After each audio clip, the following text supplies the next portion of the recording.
This is Kenneth Copeland performing a blood ritual. Seriously, a blood ritual. This is a little bit older. It's from like 2020 or something, I think. You're about to see him cut his hand. He's not actually cutting his hand. He's pretending. I'll prove it to you in a minute, but you don't need to cringe because it's not real.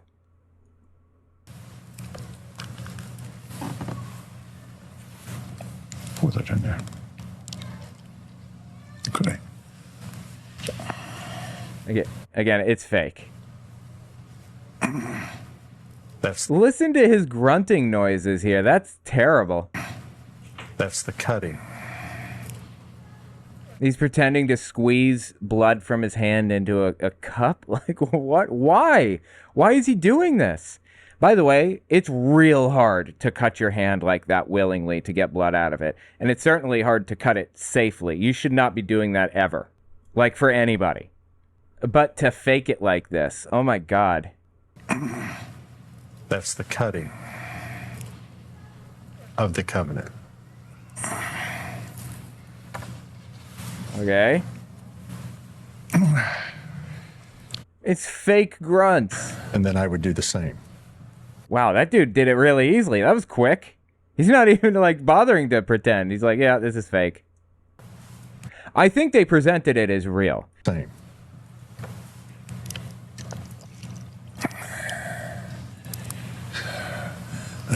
So he's holding his hand, the guy, like holding it, like he just cut it and he doesn't want to touch the blood to anything. But look at Kenneth Copeland's hand here. That's weird, huh? They look perfectly clean and fine and uncut.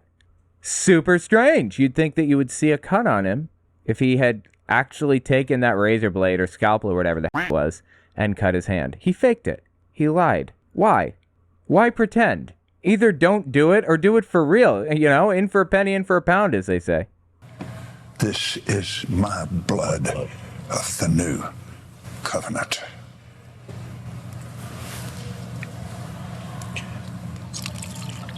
Now we've mixed our blood. Why? That's right. Which is his and which is mine. And we could never separate. You can't separate that. Why? Why? Why did this happen? Why is there this demonstration? Why did you pretend to cut your hand? Why? I don't get it. You can't separate it. What's the message even supposed to be here? God, dude, I swear, like, are Christians ever going to realize, let me rephrase, are evangelicals ever going to realize that Copeland is a scam artist? Is there anything the guy could do to prove to them that he is a scam artist, taking advantage of them, and he's really the devil in human skin? You can't convince me otherwise, not with a gorgeous mug like that. What do you think if he said I was a scam artist, do you think then they would believe it? I don't know if you guys seen this clip. This is from 1974. Yeah, I'm sorry, 1971.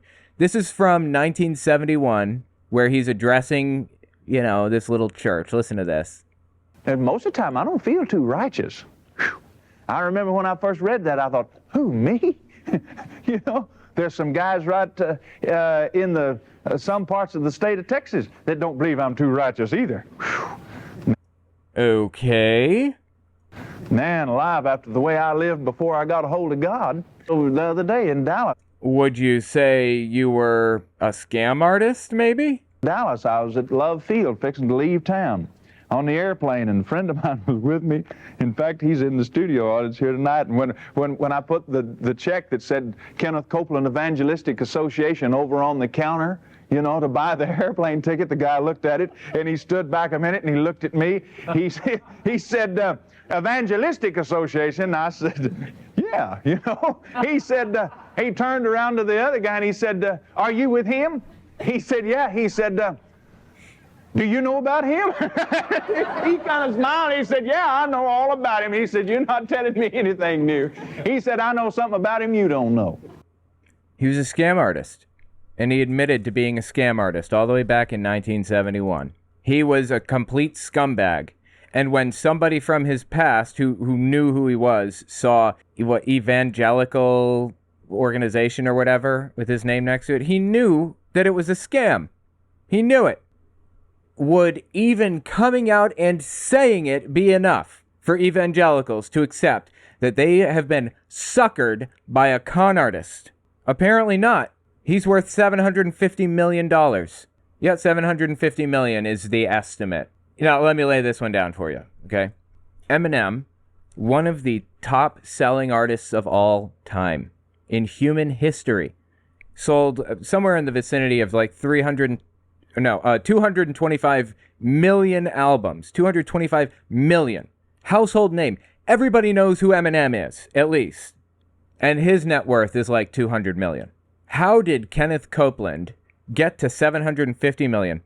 For that matter, how would somebody even get to $1 billion? Like, that is so much money. You know how long it takes to count to $1 million? No sleep, 1 per second, straight through, 11 days is how long it takes to count to $1 million. You know how long it takes to count to $1 billion? 31 years. The difference between $1 million and $1 billion is astronomical. Eminem has sold so many albums, it's ridiculous, and he's at 250 million. Copeland is coming right around the corner to $1 billion. Where did all that money come from? I don't believe... All right, think about that. Here's another one. The CEO of JetBlue, the founder of JetBlue, God, I forget his name now. He's started a bunch of other airlines also. He's worth like 200 million. Started airlines, worked as a CEOs there, and he's worth 200 million. How is Copeland that close to $1 billion? I can't imagine how anybody gets to that point at all, honestly. Like, how does that happen? I'll tell you how he gets to $1 billion. I don't know how else other than what he's about to lay down for us. And here's the thing that you must always remember. When you don't tithe, you've got a ticking time bomb in your pocket. And it'll explode right when you needed it not to. If you don't tithe, you have a ticking time bomb.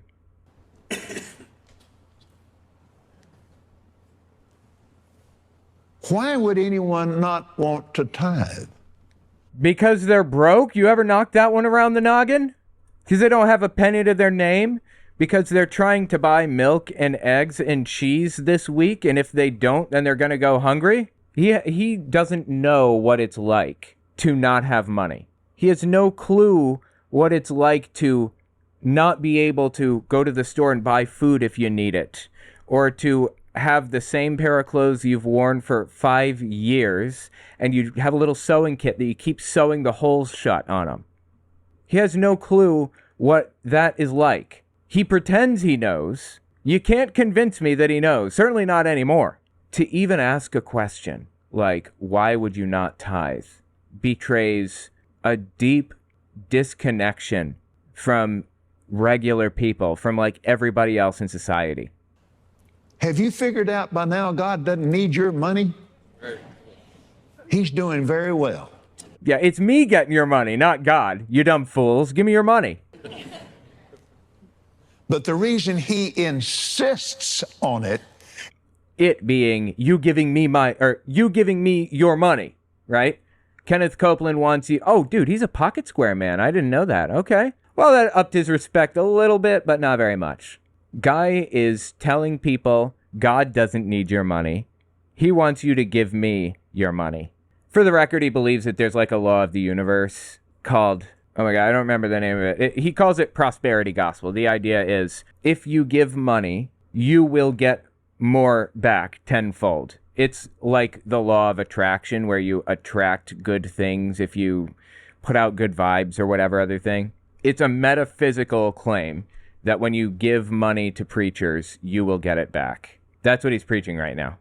He insists on it is so that he has the opportunity to enter into our affairs and then turn around and bless us and spend it all back on us.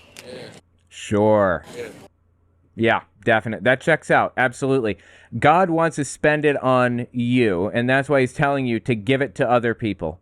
You know, there's this, Kenneth Copeland has like this whole network, a TV network called the Victory Channel. It's like Channel 63 or something on Dish. I don't remember which channel. Kenneth Copeland runs like a bunch of other preachers on his TV channel also. One of the TV shows he has on there is like Flashpoint, for example. It's a pro-Trump channel, like constant pro-Trump all the time. He also has Andrew Womack. That's this guy on screen right here. And they're all scam artists, every last one. Listen to this clip. Andrew Womack pretty succinctly lays out his philosophy here. I tell you, partnership in the gospel is a... Partnership means giving him money. If you're a partner in his church, then you're like a donator. You're like a patron or whatever. I tell you, partnership in the gospel is the greatest thing you can do. When we get to heaven, I can guarantee you there's not a single one of you that's going to be saying, I wish you hadn't have encouraged me to give so much and that I'd have got my 5th flat screen TV. Because, you know, that's what people are doing, getting 5 flat screens with their money. Not helping their children survive, not getting a bigger house so their kids can, like, live there because their kids are having trouble getting jobs in this economy, for example. Not buying food, not putting gas in the tank. All of these people who complain about inflation nonstop are just complaining because they can't get a 5th flat screen. That's the issue, right? You can see a disconnect in these people's heads. Like, they don't get it. They don't understand that flat screens are not on people's minds. Food is on their minds, okay? And gas and time. People have to work their nuts off, work themselves into the ground to make sure they have enough money to buy groceries every week. But okay, keep telling me about the flat screens. Flat screen TV, and then I would have had more jewels and fancier clothes and a He thinks that's what people are trying to get here. No, they're trying to survive, but okay. fancier clothes and a nicer car. All that stuff will be gone. It's only what you invest in the kingdom that is going to benefit you for eternity. You're going to come up to me and hug my neck and kiss me and say, thank you, thank you, thank you for getting that money out of my pocket. That is the most cynical, soulless I think I've heard in a while. I've heard some bad stuff. Listen to this story. Andrew Womack, same network as Kenneth Copeland. In fact, he's like one of Copeland's preachers. When you receive an offering, people think, well, you're just wanting money for yourself. You know, I don't care whether you give or not. Same line from Copeland, remember? God doesn't need your money. God's going to take care of me, I promise you. My needs are bigger than what you can meet. I just figured out this week, I have to have $11,000 an hour, 24 hours a day, 7 days a week, 365 days out of the year. Boy, he's a big spender, isn't he? Well, let's just pull out the old calculator out of curiosity here. $11,000 an hour, right? 24 hours a day, 7 days a week, 52 weeks a year.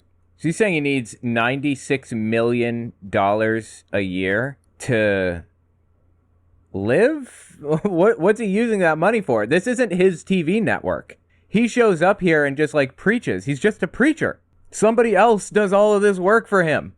I don't understand what could possibly be costing this guy $11,000 an hour. You are not my source. No, they actually are his source. Like, literally, they are actually his source of money. God is my source. But you need to give. You need to participate. I was ministering on this exact passage of Scripture in Greg's church. And there was a woman that came up during the altar call, and she said, do you remember me? And I didn't remember her, but she reminded me that the previous year, she was let out of a mental institution to come to church on a Sunday. Probably the last place you should be releasing, like, mental institution patients to go, right? Maybe let them out to play basketball with their friends. Or maybe let them out to get, like, some McDonald's. Not to a church. And I prayed with her, and her desire was that she could be set free from that mental institution. So I prayed with her, and when I came back the next year, she was no longer a patient. And so she came up and said, do you remember me? And I didn't remember her. Right, and it was Womack praying for her that got her out of there a year later, right? Not like group work that she put in, not learning coping mechanisms, not medicine or any of those things. It was Womack praying. Okay. Like, just throw the doctors under the bus there. Why not? Remember her. And she says, they let me out, but I'm the janitor at this mental institution, And she had a room that was supplied to her, so she... Oh, dude, sounds like a sweet gig. Are you kidding me? You don't have to pay rent. You can come and go as you please, and you have a job bringing in money. That isn't bad. And you live where you work. You don't even need gas. Oh my God, that's fantastic. Applied to her, so she was still in the nut house. And she said, I want a different job and a different place to live so that I can get out of there. And she says, I need some money. And I had just taught on this passage of scripture that I... Okay, well, she may have been coming to a church to ask for charitable donations. Churches are supposed to do that, you know? If you want to be considered like a 501c3 nonprofit organization in the United States, you have to prove that you provide some sort of societal benefit, some good. But churches don't. You know why? It's automatically assumed that they're providing some kind of benefit to society. Churches don't have to prove anything. They're in a unique category where other nonprofit organizations, like, I don't know, the ACLU, they have to file forms every year that tells the IRS where their money went. Like, they don't have to pay anything, but they have to be public about, they have to disclose all of that stuff. And you can even find that, like, their finances publicly, I believe, for every nonprofit organization, but not churches. Churches don't have to do those filings. Their profits and losses, their investments, their liabilities and assets are private, completely private. That is, let me tell you something about keeping those types of things private. Do you know why nonprofits are supposed to make that stuff public? Accountability, corruption. You want to prevent corruption from slipping in. For some reason, people looked at churches and said, you know what? We don't want any checks on corruption. They can be as corrupt as they want. We'll trust them automatically. Okay, so what charitable contribution does this guy do? Certainly not giving it to this janitor who needed help getting out of her situation. Passage of scripture that I shared with you. So I said, what do you have? And she made the connection. She knew what I was going to do. So she went and got her purse, and she had a little coin purse, and she counted it out, and it was something like $78.35, something like that. And I said, give it to me. And she said, all of it? And I said, all of it. And I took my hands like this, and I took every penny that woman had. She said that she... And put it in my pocket. Is this, like, not crooked as shit? She wasn't going to get paid for a week, and she didn't have groceries. And I said, give me all of it. And I know many of you think, typical preacher. Yeah, I do. People laughing at this. But you know what happened? Greg called me the next week, and it turned out that was on a Sunday morning. On Monday, a person who didn't go to that church, didn't know what was happening, gave her a car. Oh, hey, check that out. So somebody who's completely unconnected from you at all, had nothing to do with the situation, was doing, like, charitable contributions? Why didn't you give her a car? You're a nonprofit organization. Your job is to better society. Instead, he's taking money. He is removing things from society, making people's lives worse, and expecting everybody else to fix the problem. What is he doing with all of the money that he brings in, all the donations? He's sitting on it. He's collecting it for future use. He's hoarding it, if you will, like Kenneth Copeland. $750 million Kenneth Copeland. I can't believe that he came up here and even told this story. It makes him look so bad, it's ridiculous. Like, this is truly deeply disgusting right here. You know, I wanted to start a nonprofit, and I still intend to. I have some assets for it. I mean, like images. I have images that, like, logo images. I don't mean like assets. I have like logos for it and a name, and I have the whole nine. And I wanted to start it. Haven't taken any donations for it because I'm not ready to yet. I've tried in the past to kind of set things up, but I'm not ready. Like, me personally, I need to be in a spot where I can do it, but the nonprofit that I want to set up is called the Apostate Refuge Foundation, ARF for short. That was unintentional, but people started calling it ARF. And the plan that I have written up, like the goals, the things that I want to do, is hire somebody to carry around a phone and answer that phone anytime somebody calls in. Give the phone number out to like everybody on my channels or anywhere at all. And field these calls, screen these people, categorize them from most needy to least needy, if you can even categorize somebody that way. And take calls from people who want to donate, who want to give to the cause. My hope was to bring in $100,000 in the first year. That would be really good. And my plans for it would be to pay the person to field the calls. That'd probably be $10,000 a year because they're not doing that full time. If they were, maybe I'd pay them by the hour. I don't know. That would probably be better if they had to do it by the hour. But pay the person however much they're, $20,000 a year, 30, whatever. And with that extra money, the people that I would be helping presumably would be people that were in my situation where I was kicked out of my house when I was young. I had nothing. I was on the street. So that extra money would go toward a few things depending on what the person needed. One, it would buy them a cell phone and a cheap plan, $50 a month or something, for 12 months. There's like $600 something, plus the cost of a phone, a reasonably good one, say $400, a used iPhone or something that'll last them a few years. So we're up to $1,000 per person right now. I didn't have a cell phone when I left my house. I had nothing, literally nothing, but the shirt on my back.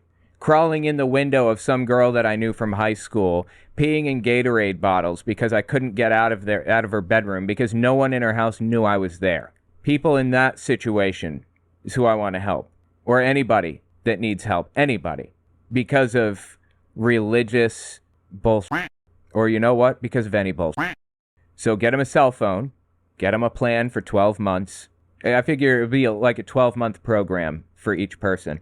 And have another person, or maybe the first person who fields calls, act as a counselor to help them figure out how to enroll in college and what they need to do do they need their ID? How old are they? Can they take the ACT or the SAT and even look it up for them? Like, where are the local places? Hell, sign them up for it. Lay out the path for them, because that's that parents are supposed to do. And people who were kicked out don't have that. I didn't. I had nothing. So fill the gap for people who have lost everything like I did. That's what I wanted to do. And I will. It's a matter of time. Anyway, we're talking $1,000, probably $20,000 a year, maybe $30,000 a year, based on how much of people's time it takes to do this whole thing, to field calls, to counsel them, to give them advice on how to do this, how to set up a bank account, set it up for them, whatever they need. If they don't have their documents, birth certificate, social security number, the counselor looks up for that state what's involved in getting that stuff for somebody who just doesn't have it. One day I want to do that. It's just, I can't yet. Anyway, all of that stuff, we've spent $1,200 per person so far, $1,300 per person, depending on how much time is going into it. And then I wanted to spend enough money to get 12 months of counseling through BetterHelp or something, because this stuff has deeply affected me, deeply. I know what this is like. Now, what's Andrew Womack doing with his millions, hundreds of millions? He says $100 million a year. What's he doing with that? You know what I could do with that? A lot. What's he doing? We have no idea. In fact, we have no way of knowing. You know why? Because he doesn't have to tell anybody. But what we do know is when somebody comes to him and asks for help, which is what he's supposed to provide, he says, "Give me every penny that you have," and then expects everyone else to do the work. Pull yourself up by your bootstraps. You're in this position because of what you've done. Fix it. It's your fault. Greg called me the next week, and it turned out that was on a Sunday morning. On Monday, a person who didn't go to that church, didn't know what was happening, gave her a car. This is sick to me. This is what is wrong with society right here. This. People others out of every penny that they have when they needed that for food. And the dude didn't even need it. He's sitting on millions right now. This is what is wrong with society. This. Anyway, that should put into context how absolutely fucking grotesque Kenneth Copeland is. Now, I don't believe in any of this stuff. Okay, I'm not a Christian. I'm an atheist. I don't believe in this. But if I did, I would believe that Kenneth Copeland were a demon in human skin. You can see it in his beady little eyes, honestly. Yeah, there you go. Beady little eyes. You know, I have to wonder, like, what is Kenneth Copeland doing for people? Maybe Andrew Womack's not doing jack for anybody. What's Copeland doing? I'll show you. People pay him money, and his charitable work is what we're about to watch. Win! Win! Almighty! Almighty! Strong! Strong! South wind! South wind! Heat! Heat! Burn this thing! Burn this thing! In the name of Jesus! In the name of Satan, you bow your knee! Satan, you bow your knee. You fall on your face! You fall on your face. COVID-19! COVID-19.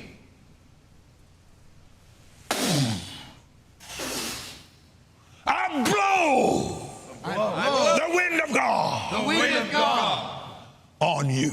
on you. That's what Kenneth Copeland is doing for society. That's how he's fixing the world. With the meager, modest amount of money that I might raise, how many people could I help with $100,000? I'm thinking 50 maybe, 50 people that were sitting in a room pissing into a Gatorade bottle because they had nowhere else to go. 50 people. You know what else I could do for people with my nonprofit? Endless supply of Gatorade bottles. I'm just kidding. $750 million in assets. Not in revenue, not in like donations that he took in. Money that he has. Stuff that he has sitting around. How many people could he help with $750 million? Hell, you know what? Let's do this. How much could he help with $749 million? Leave $1 million for him. Why not? He can stay a millionaire. And he could still help how many people? $2,000 would help one person in my ideal world. $2,000 a person. That's 400,000 people, just about. 400,000 people that would no longer be sitting in a bedroom hiding from a family because they have nowhere to go. They've lost everything. They can't even go to high school anymore because they have to work because they've been kicked out of their house, their family, their friends, and everybody, and everything's been taken from them. And what's he doing with it? Probably diving into it Scrooge McDuck style. We need accountability for these people. Churches should have to prove not just that they're churches, but that they offer some kind of public benefit. Anything at all. And that they're not just stacking the money up in a swimming pool and diving into it. Anyway, tell me what you think about it in the comments. This dude is soulless.